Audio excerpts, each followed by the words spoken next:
I first met Mark in Tampa. He was a financial advisor. We got married October 19th of 2002. I found out about 4 months afterwards that I was pregnant. He was absolutely thrilled. I've known him since we were freshmen in high school. Played football with him, grew up together, and I've just never heard a bad word said about Mark. He was just a great guy. October 24th, I had called my husband in the morning, and my brother was living with us at the time. I said, hey, let's all go out to dinner tonight. I was 9 months pregnant that day. So I got home, and my ankles were so swollen up, and I just decided, I'm like, you know what?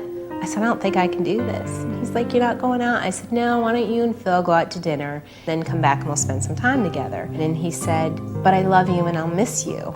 And he walked out the door and he gave me a kiss goodbye, and that was the last time I ever saw him. I got a phone call at about 9 o'clock at night, and it was my brother. And he said, there's been a horrible accident and you need to get here now because it's not good. And he's like, and I don't know how long Mark has. And I just remember being 9 months pregnant and just running. And I just saw lights and sirens and just the world stopped. My brother was stopped at a red light. The left arrow turned green for him to go, and he went. And that's when somebody decided to run the light at 50 miles an hour, and my husband took the brunt of it. He actually lost his life right there at impact. They just had their 1-year anniversary on the preceding Sunday night. This happened on a Friday night. 2.5 weeks later, Madison Grace Wandall was born into this world. So I had this little girl on November 13th, actually, 2003. And it was also the hardest thing I've ever done, knowing that I was bringing this child home without my husband. This is a very unique situation that he was the writing agent, Mark being in the business for 6 years, 7 years at the time, planned accordingly. He had 2 types of insurance. He had term life insurance, and he also had some permanent protection in the form of variable life insurance.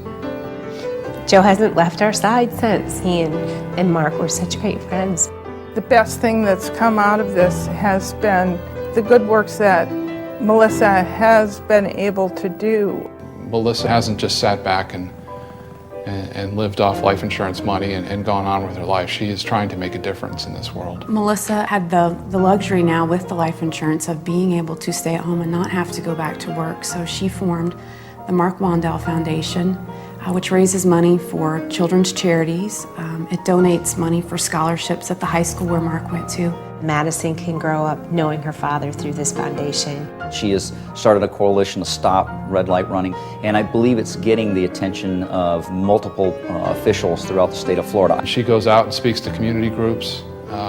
She goes to schools and tells them she's reliving the worst day of her life every time she does that. I mean, you look at this story, and from the outside, it just seems like tragedy. But it's more than that. It's what Melissa has been able to do since that time frame, and the role that life insurance plays in that is unbelievable. His legacy to me is Madison. From the first moment that Madison was born, I talked to her about her dad. And when she was first born and I held her in my arms, I let her know that her dad's physically not with us, but spiritually, that he is. And I think that we owe him the ability to see that we can go on with his help and that we're going to make it.